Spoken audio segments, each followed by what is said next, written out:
every tree fails at bonsai. Some trees survive.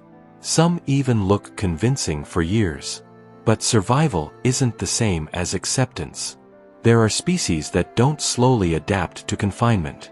They tolerate it until time asks for something deeper. And that's when the refusal begins.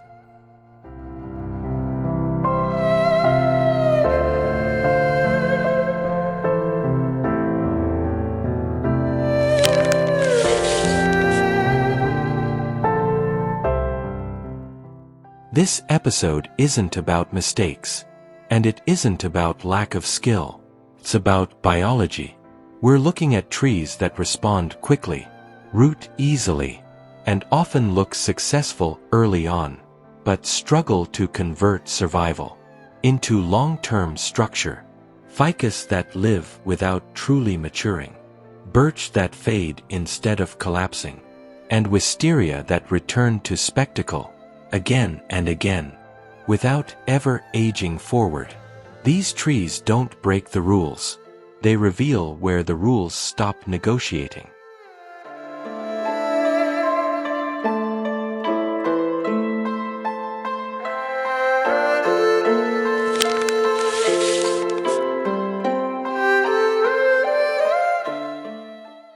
As you watch this episode, don't ask how to make these trees work.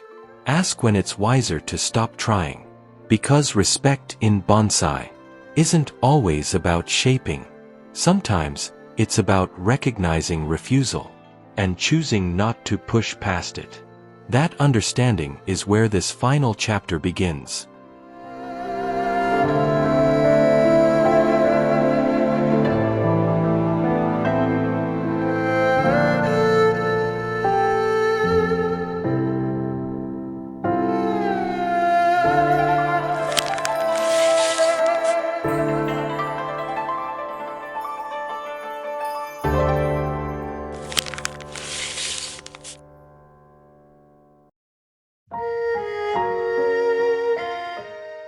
We keep trying because these trees respond.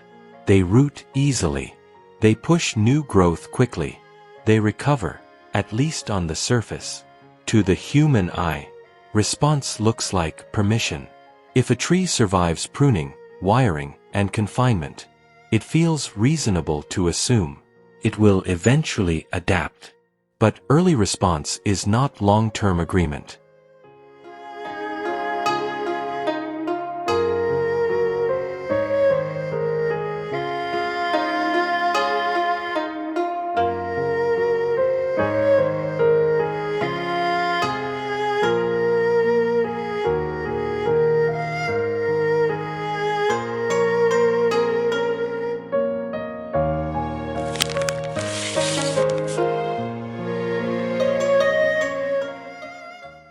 Visual success reinforces belief. A ficus fills space quickly. A birch looks delicate and refined. A wisteria rewards effort with flowers. These moments create feedback. They tell us the approach is working. But visually convincing phases often arrive before structural questions do. What looks stable now may only be unchallenged.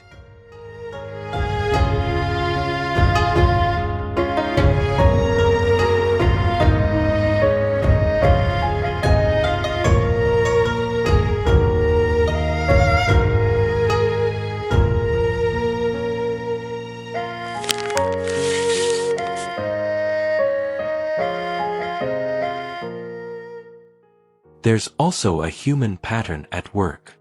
We value responsiveness. We trust what reacts quickly. In many disciplines, speed signals cooperation. But in bonsai, speed can delay the moment.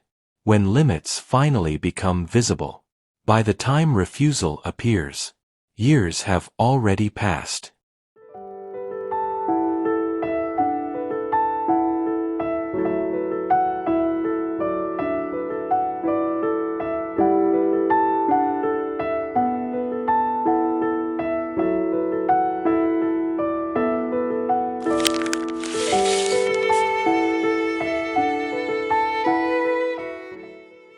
We don't keep trying because we're careless. We keep trying because the signals are convincing. But bonsai isn't shaped by signals. It's shaped by what endures after signals fade.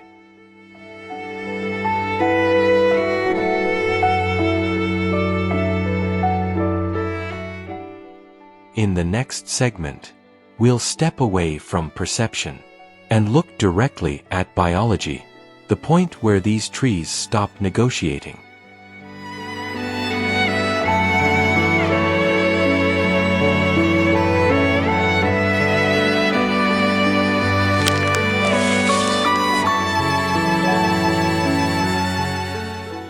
Ficus rarely refuses to live. But living is not the same as maturing. Biologically, ficus prioritizes rapid foliage growth. Energy moves quickly to leaves and shoots. Wounds close fast, often faster than internal structure can strengthen.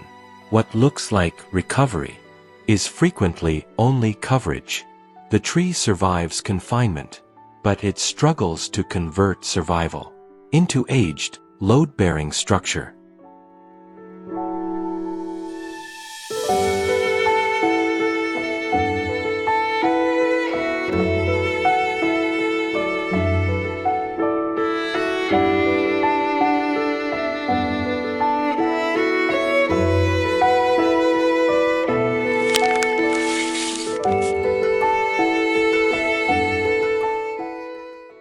Birch responds beautifully at first, but its biology leaves little margin. Thin bark, sensitive vascular pathways, limited tolerance for root disturbance. Stress doesn't always appear immediately. It accumulates. Years later, branches fade, sections weaken. The tree declines quietly, without a dramatic failure point.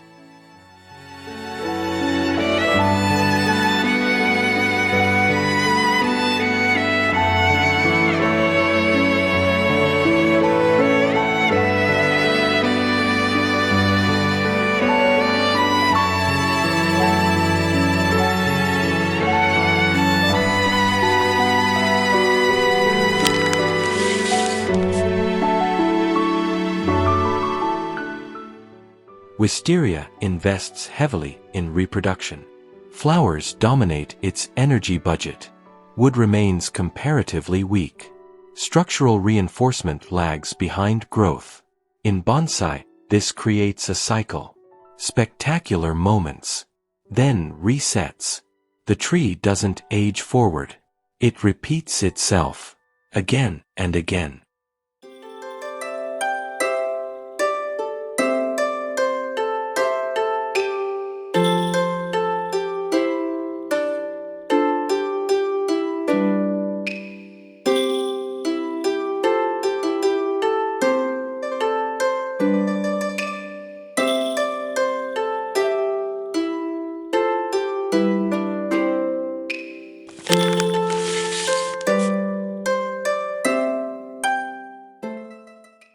These trees don't share the same weakness. What they share is a mismatch between response and endurance. They survive. They impress. They persuade us. For a time. But bonsai is not shaped by response. It's shaped by what strengthens after response fades.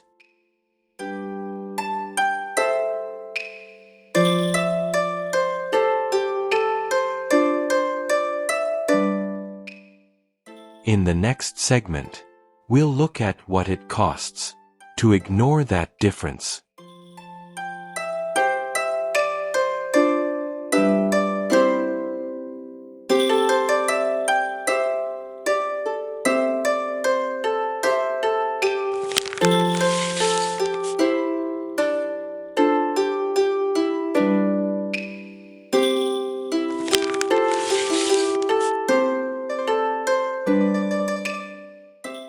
Ignoring refusal doesn't fail immediately. It costs time. Years spent maintaining appearances. Years invested in correction instead of growth. Years before the question finally becomes unavoidable. In bonsai, time isn't neutral. It compounds decisions, both good and bad.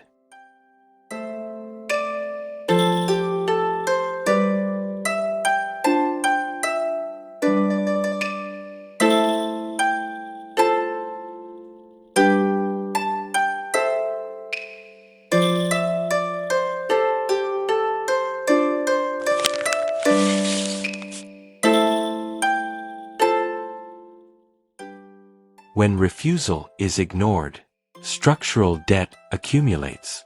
Healing closes surfaces.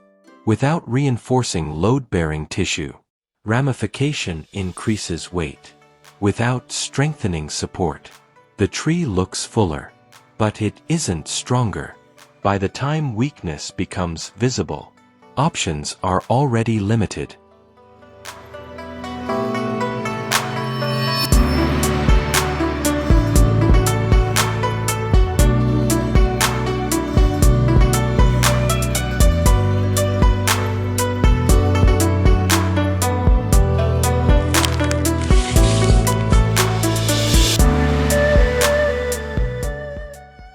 Most failures here aren't dramatic. There's no single moment, no clear mistake. Branches weaken, sections fade, interventions become reactive. The tree doesn't collapse. It slowly becomes unconvincing, and that quiet ending is often mistaken for patience.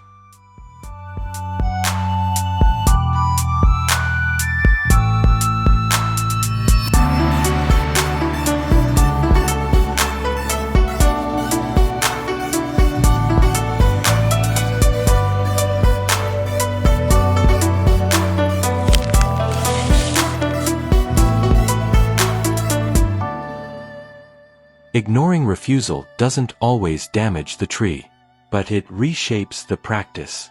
It shifts focus from understanding limits to managing consequences.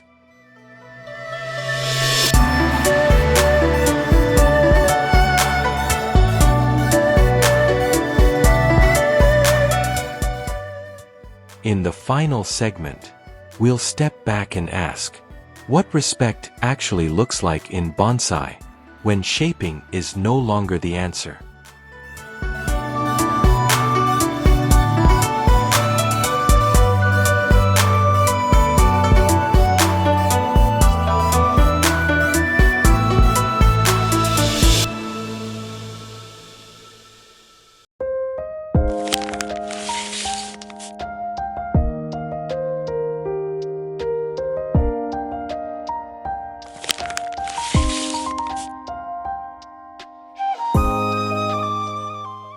In bonsai, stopping is rarely talked about.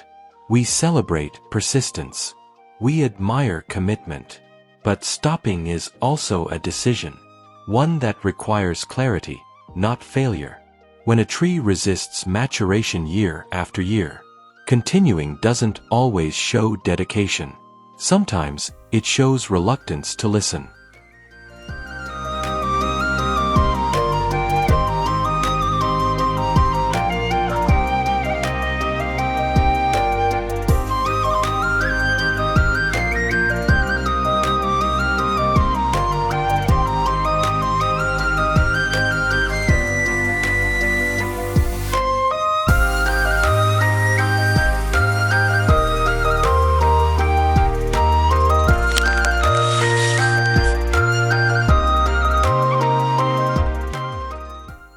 Respect in bonsai isn't always shaping.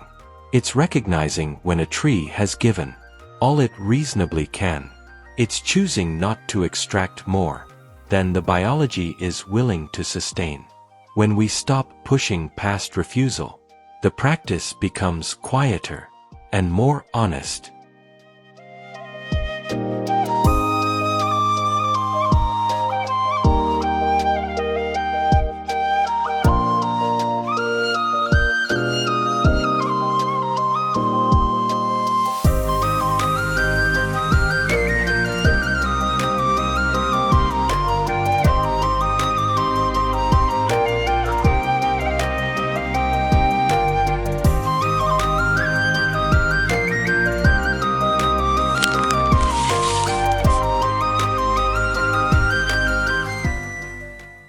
This episode closes a chapter.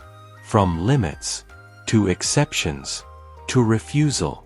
If this perspective resonates with you, this is what Ethereal Bonsai is about. Understanding trees through time, biology, and choice. Not shortcuts.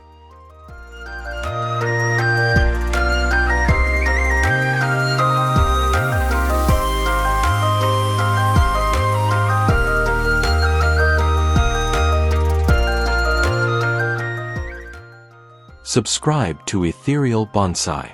4 long-form documentary essays on rare bonsai, living art, and the quiet decisions that shape them.